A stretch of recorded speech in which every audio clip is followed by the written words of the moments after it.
Great.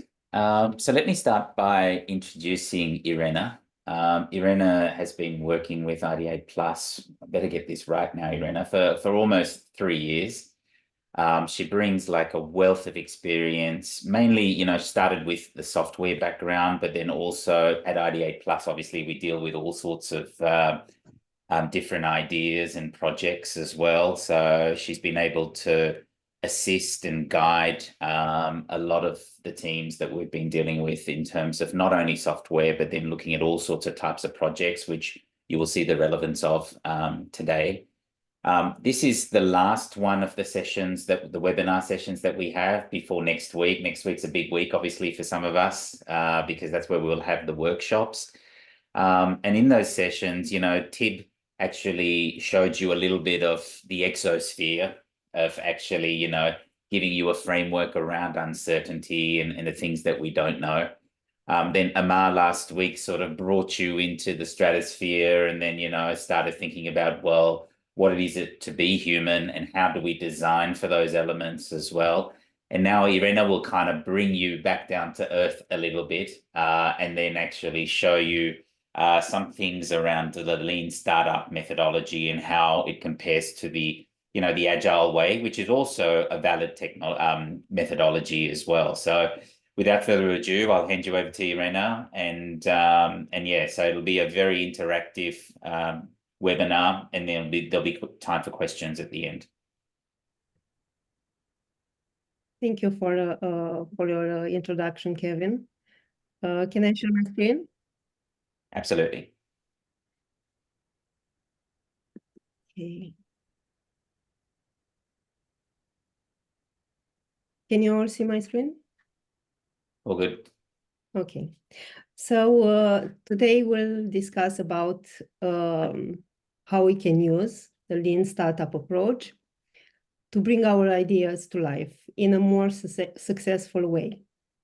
And as part of my role, in the last past few years, I've seen a lot of great ideas, some related to software products, scientific ideas, business improvement plans, startups ideas, some very cutting edge, while others were revamping old ideas.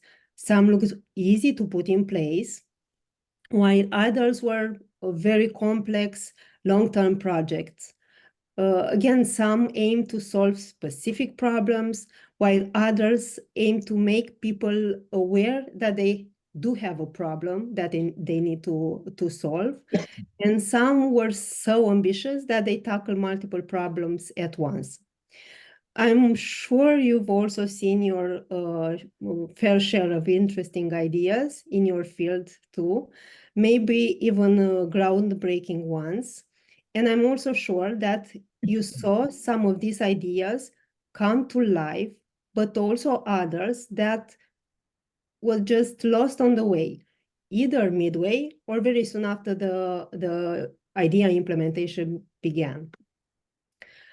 Because there is no statistic related to successfully bringing ideas in general to life, but there are statistics related to unsuccessful startups. Let's jump into a quick poll question to kick things off. So I'm going to share a link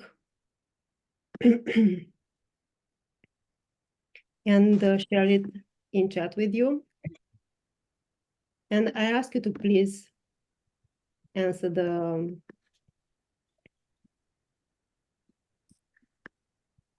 question. It's a very basic question. Around what percentage of startups do you think completely fail?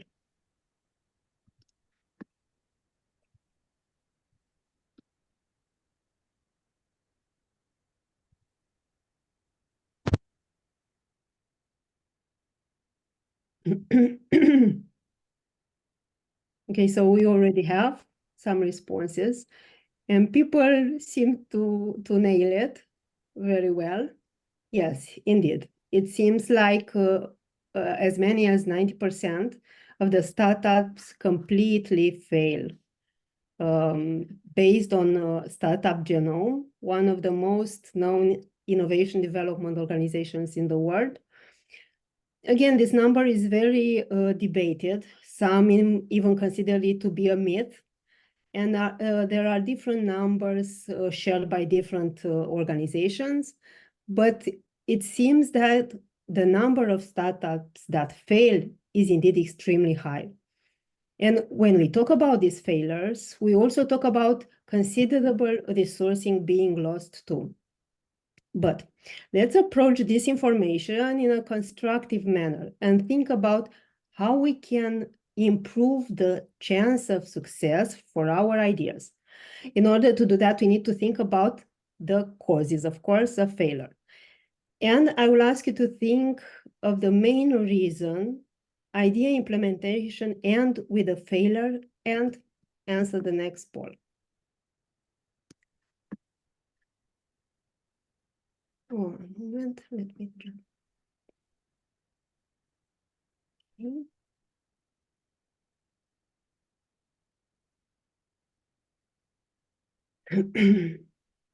This is a this is a simple short answer text question. And I'll give you some time.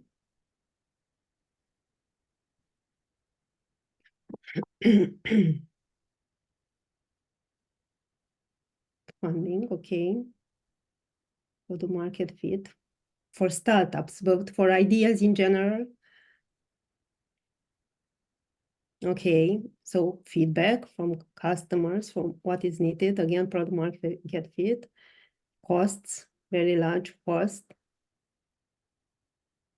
Team, again, good point. We'll wait just a couple of more minutes. Okay, planning. Yes, good one. Okay, so most of the things were already covered. Again, we'll look at some statistics that refer strictly to startups, but these numbers can for sure be extrapolated to the causes that ideas in general fail. If we look at all these reasons, we see the ones that you already mentioned in a way or another. So you see around here costs, ran out of cash, market need, market fit, product miss time, poor product, and so on. But if it were to group this or to identify some major themes, we'd say that we can observe three. Well, four, but we leave aside for now everything that's around the team structure and team dynamics. So we can observe three major themes. The first is the planning and prioritization. If we look even at the first one, ran out of cash, the startup ran out of money, we can see the underlying project management, budget management issue, the fact that there were no estimation at all or underestimated the scope of the project.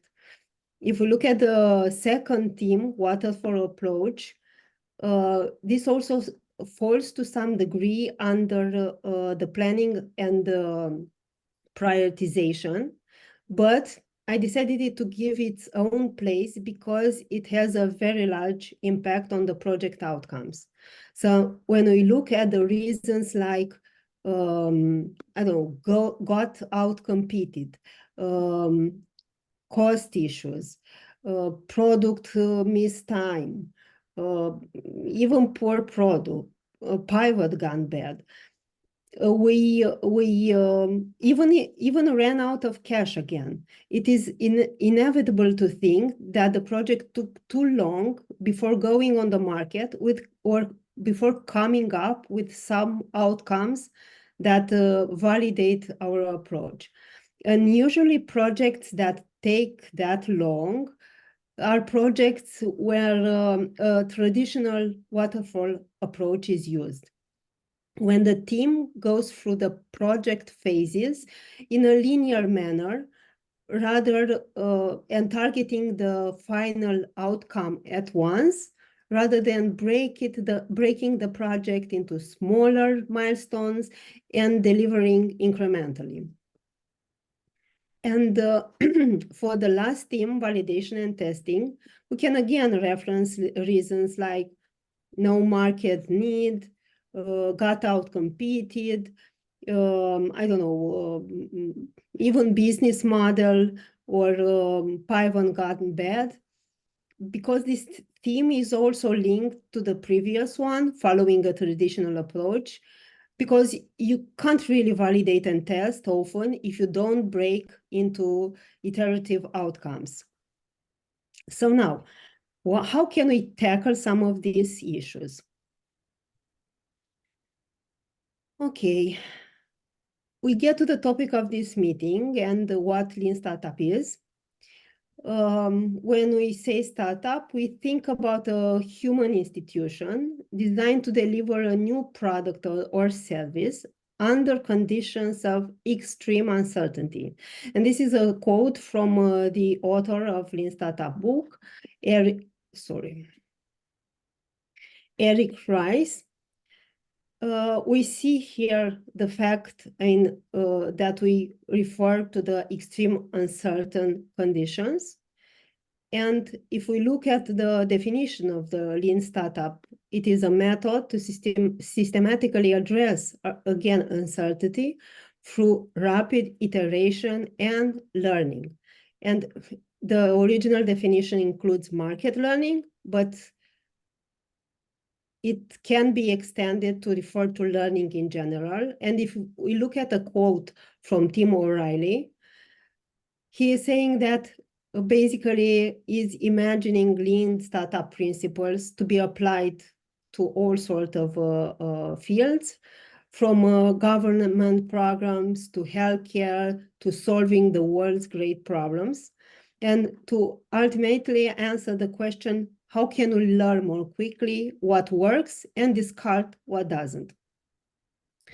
Okay, so although this method is rather new and appeared just around the year 2000, the method originates in 1900 year in the Toyota Lean manufacturing methodology.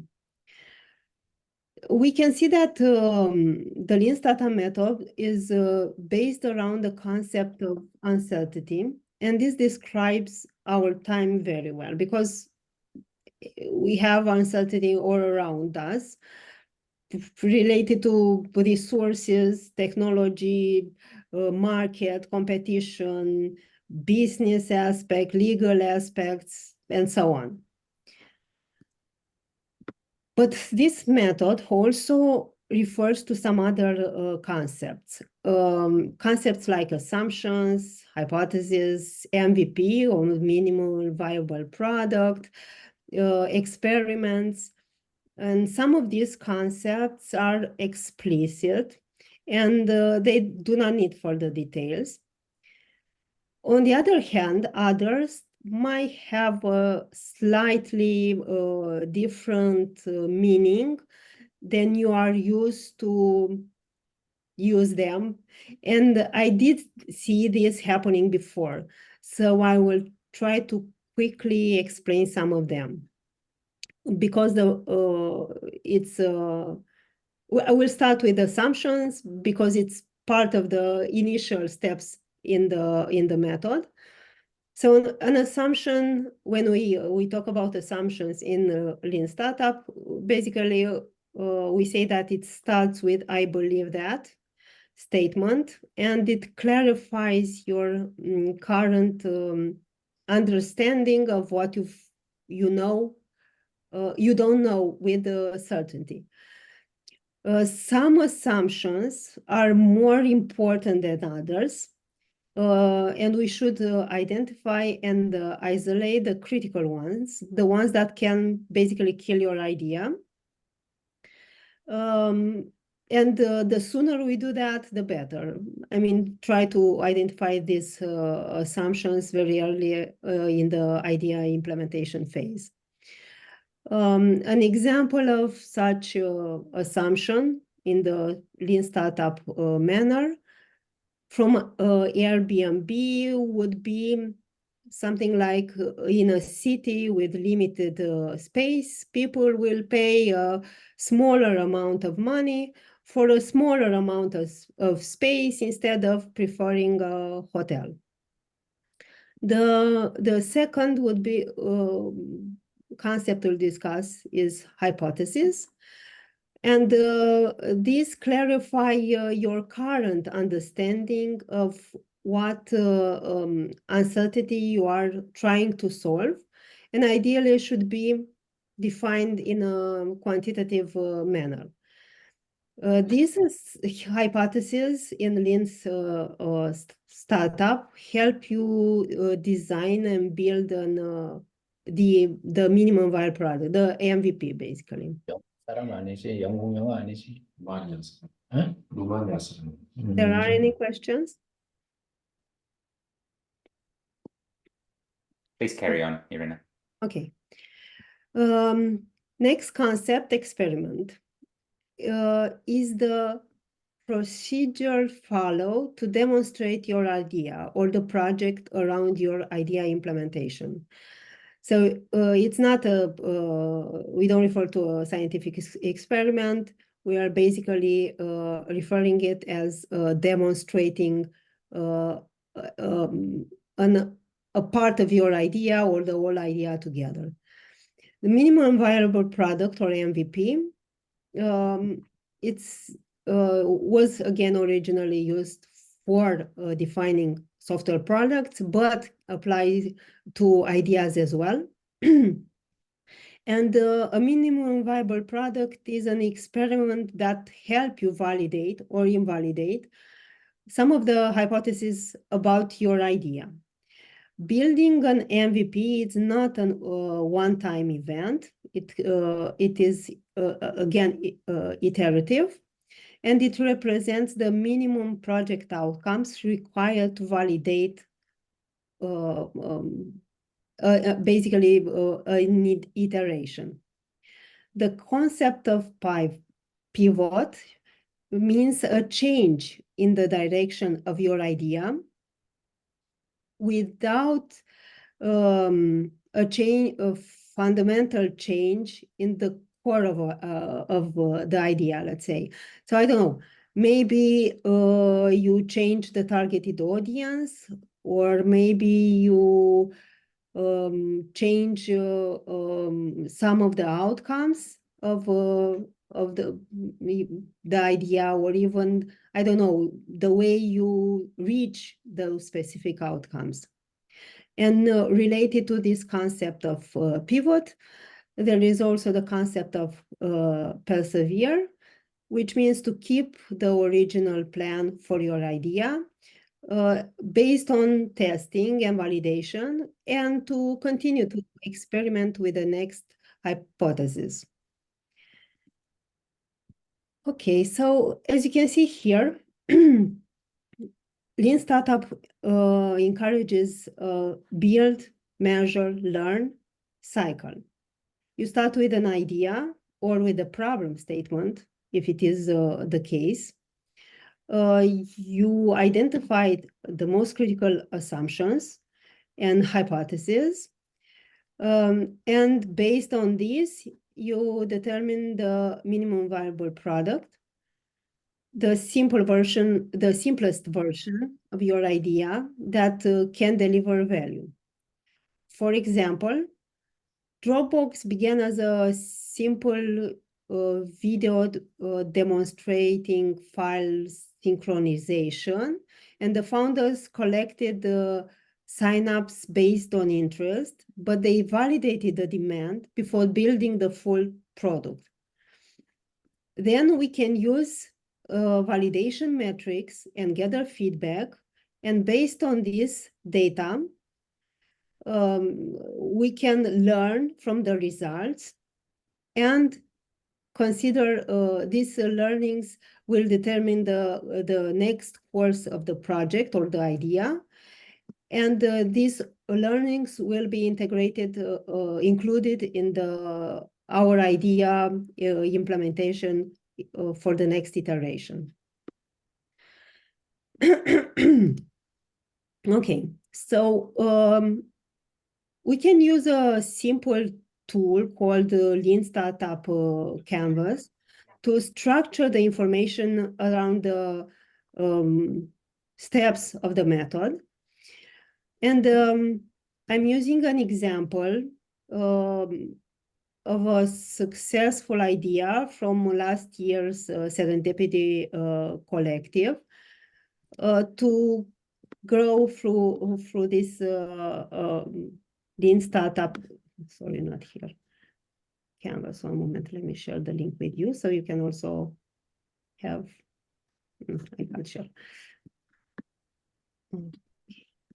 Okay, so as I mentioned, Lean Startup Canvas follows the same, pretty much the same concepts and order of as in the diagram I just shared with you. We have the problem, maybe.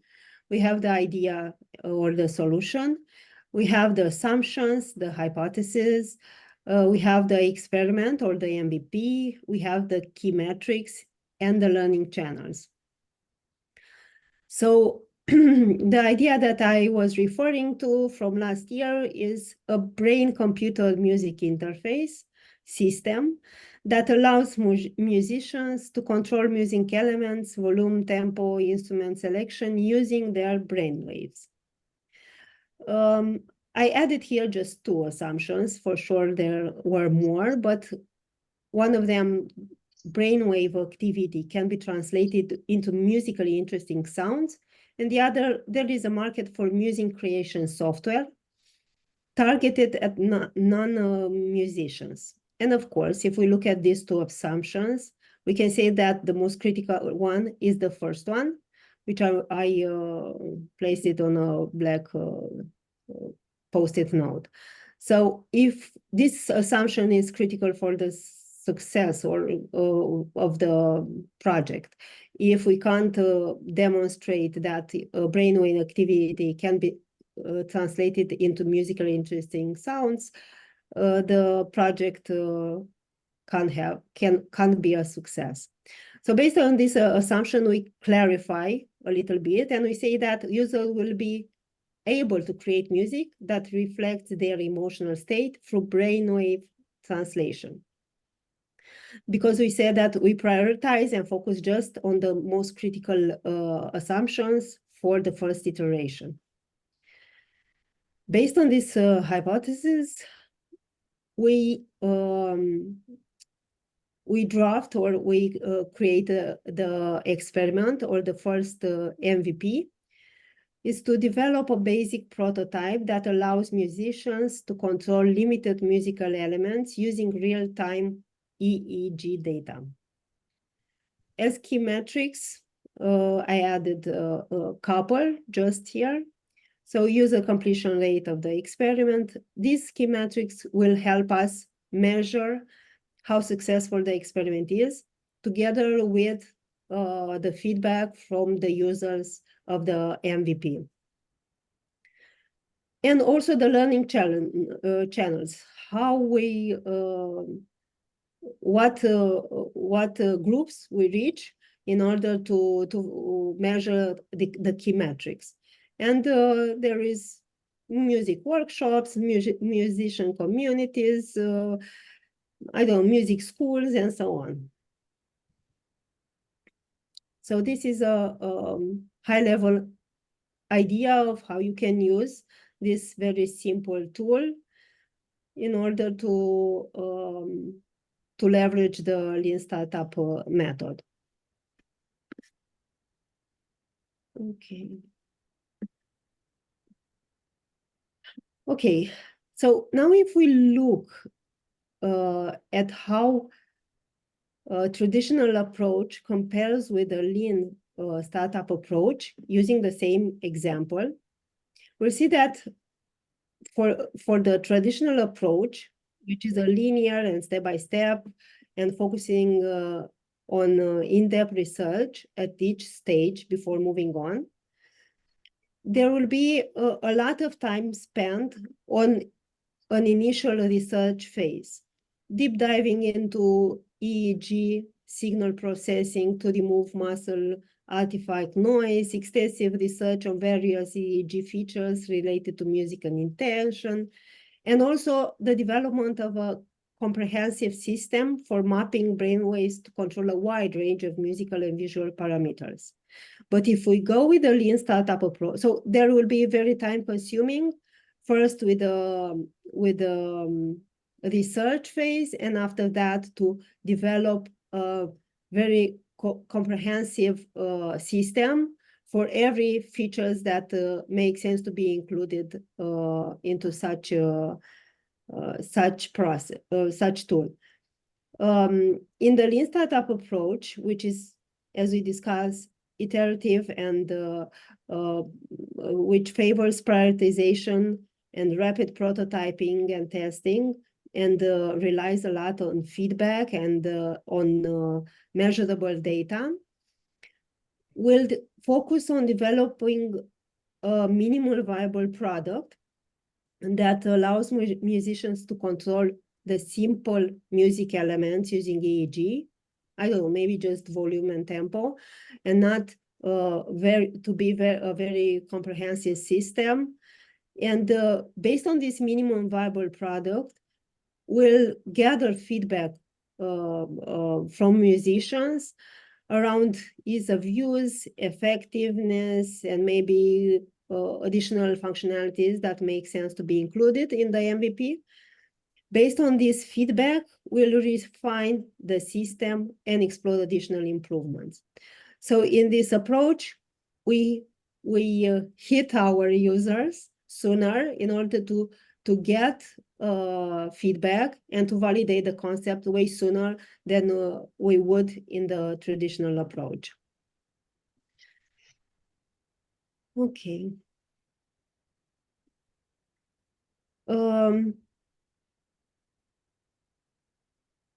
Why lean startup matters? I mean, as discussed in the initial slides, but also around this example, the pros for using the lean startup approach are many.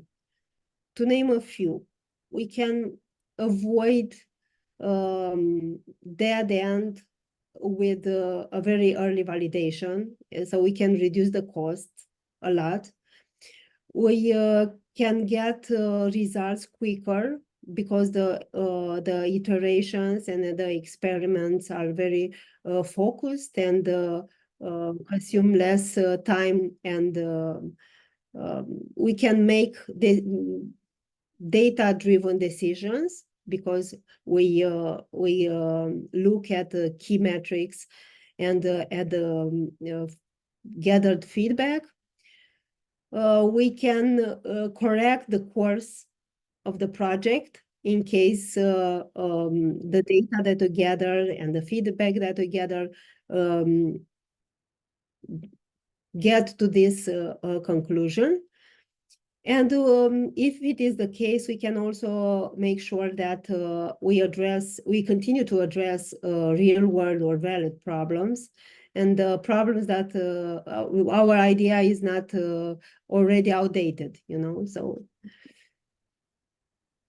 and because it is fair to also name some challenges, I listed a couple of challenges here too. It is a little bit more difficult to draft a stable long-term strategy if we follow the lean startup approach, because we focus more on short iterations, and because the higher level plan changes more often. But this is not necessarily a con. It is, as I mentioned here, a challenge. It also requires a strong data collection in order to have accurate learning. And sometimes the outcomes of a phase might not result in two relevant metrics or feedback because the outcome is not that it's not that detailed, let's say, to allow us to get relevant feedback. Okay.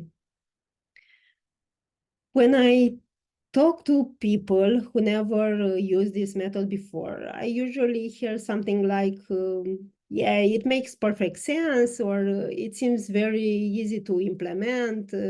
And some are, of course, willing to apply it. I saw teams trying to apply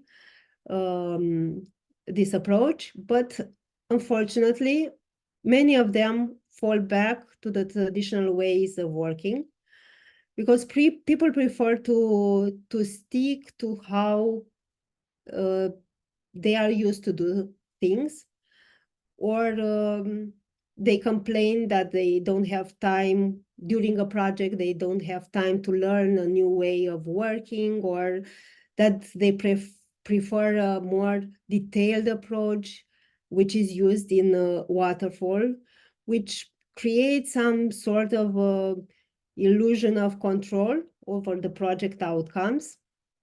But that is just an illusion because unexpected or unplanned things happen anyway. And it's more difficult to mitigate those if the project or the outcomes we target are very large. So in order to persevere using this approach, let's say, I encourage them to identify their own biases, but also the team's biases, in order to be able to mitigate them. And of course, this can be done, especially if we encourage open communication. To stick to the lean process as much as possible and not try to adapt it a lot, at least initially, until you get used and it becomes familiar to your team.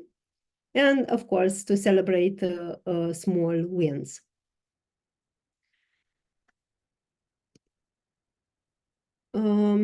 Okay. To summarize and draw a conclusion, you can see a comparison here between the lean startup and the traditional waterfall approach. So from the implementation point of view, lean startup focuses on short cycles, iterations, while traditional approach uses a long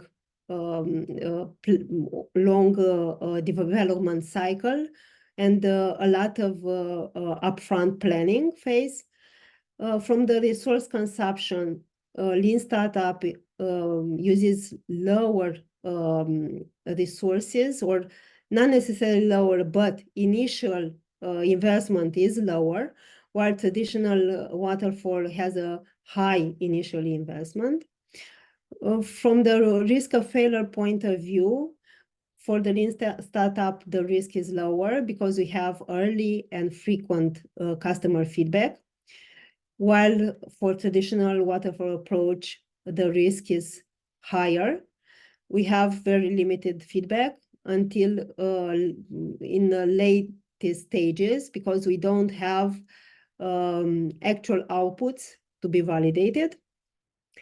And what we already discussed, the success rate for the traditional waterfall falls between 10 and 20%, while the lean startup gets you a chance to increase your success rate for your ideas. So as a conclusion, in order to increase the chance of success for your project, use as much as possible iterations during your project implementation, which result in outcomes which can be measured, and use the received feedback to determine the next steps of the projects. If there are any questions.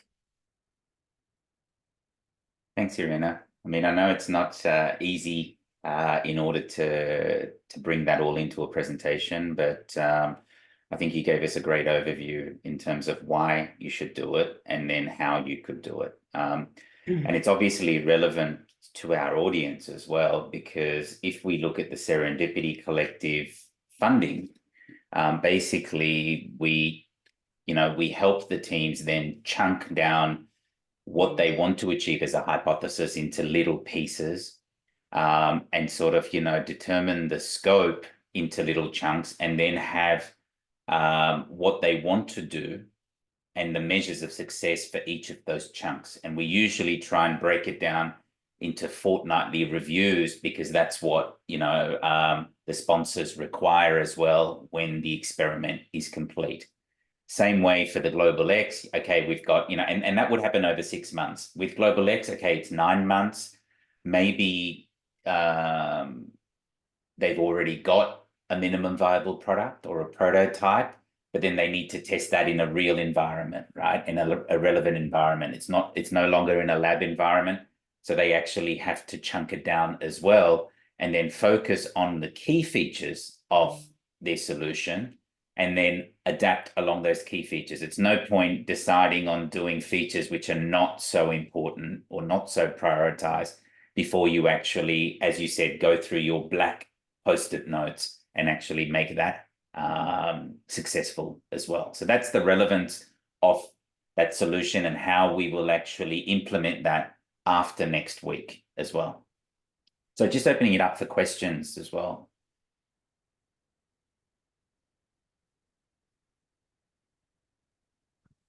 Hi, I might have one to kick it off if you can hear me. Great, Alex. Yes, we can. Yeah, sorry, I'm in a busy airport in Tokyo, on my way to you guys at the moment. But it just struck me, in Australia we have a nationally funded science and research organisation called CSIRO, and they run a program called CSIRO On. That's basically a version of Lean Launchpad, and what they do is they take groups of researchers in early stage discussion, and they make them go out and speak to 100 different potential customers. And the target of 100 is really important because it's almost impossible to do in the 2 weeks that CSIRO On is run for. But it really pushes people to actually get outside of the lab and go and talk to people in the real world. I was just wondering, do you have any feedback or any sense of those kind of numbers that you would recommend in terms of assessing the voice of customer? Yeah, absolutely. So, I mean, it depends on which phase, Alex. So even within the workshopping phase, we will ask you to go out to, what we say is up to 5 people. Just within, a day and a half, we still promote that going out there and testing and validating your concept. And then obviously, as you go through the different phases, the amount increases as well. So there's no clear number, but even in the first phase of it, even before your idea basically gets conceived, we also say go out and test it with 5, because there's an 80% rule to say, like, if you've got 80% of the people willing to actually think about, engage with, buy your concept, then you're on the right path. If there isn't, don't give up, just pivot your idea a little bit and then try something else.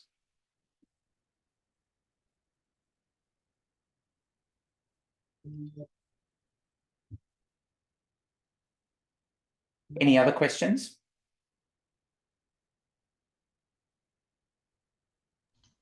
More of a comment here, Kevin. Hey, Laurent.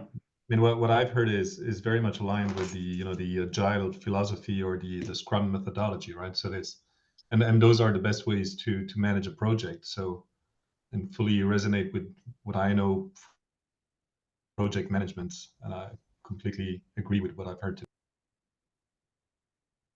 Thanks, Laurent. And obviously, I mean, Igor's here as well, and he went through, our project management process last year. And we try and keep things simple, because, sometimes these concepts are new to people. And so we kind of, you know, ease the implementation of the framework. So basically with Eagle, you know, we actually, I don't know what we had Eagle in the end, but, you know, some sort of 30 chunks of items which were broken up from the initial scope. And then we just had a simple, you know, what are the things that are planned firstly, then which are the ones in progress, and then which are the ones that are completed. And then every 2 weeks we went through and talked about each of those and actually, you know, finished the project in a successful way. And we even got some unexpected sort of outcomes. So we try and keep things simple. Yeah. But in the persistence, you know, where Irena talks about persistence, that's important because it's not the first time that you'll get things right, but you just got to keep thinking along that way, and eventually, you know, you will be able to address more complicated matters as well. Yeah, stick to the process, I think, is really fundamental, right? Because sometimes you're passionate, so you want to do more, right? You want to burn the steps, and you want to do far more than just the next verification of assumption. Right. But you need to stick to the process. I think that's Just breaking up a little bit, Laurent.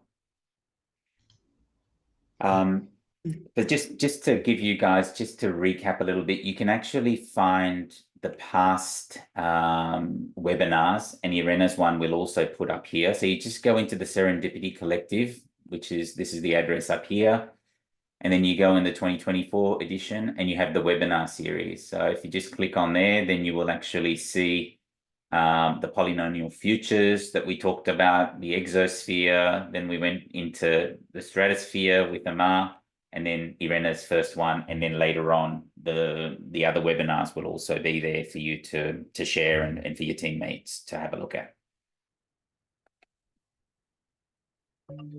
So I think we're 1 minute over time. Go on, Alex. I have one more question. It's just Sure. it's just around prototypes and rapid prototyping.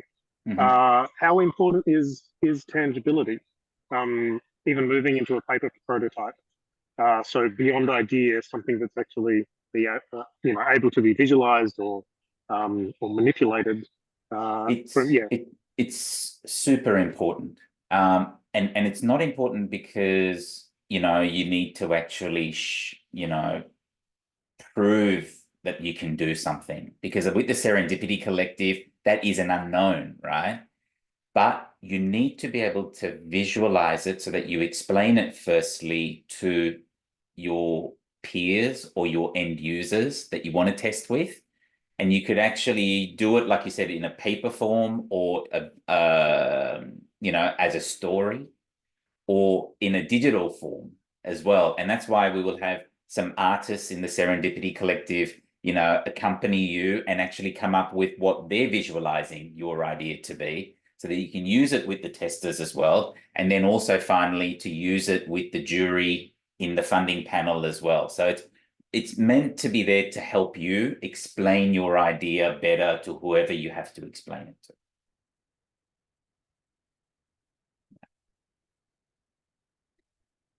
Great. Well, thank you. And if you have any questions and stuff, please just reach out to me. Otherwise, I'm really looking forward to seeing you guys next week. Have a great weekend, and speak to you later. Thank you. Bye-bye. Thanks, Bye. Irena.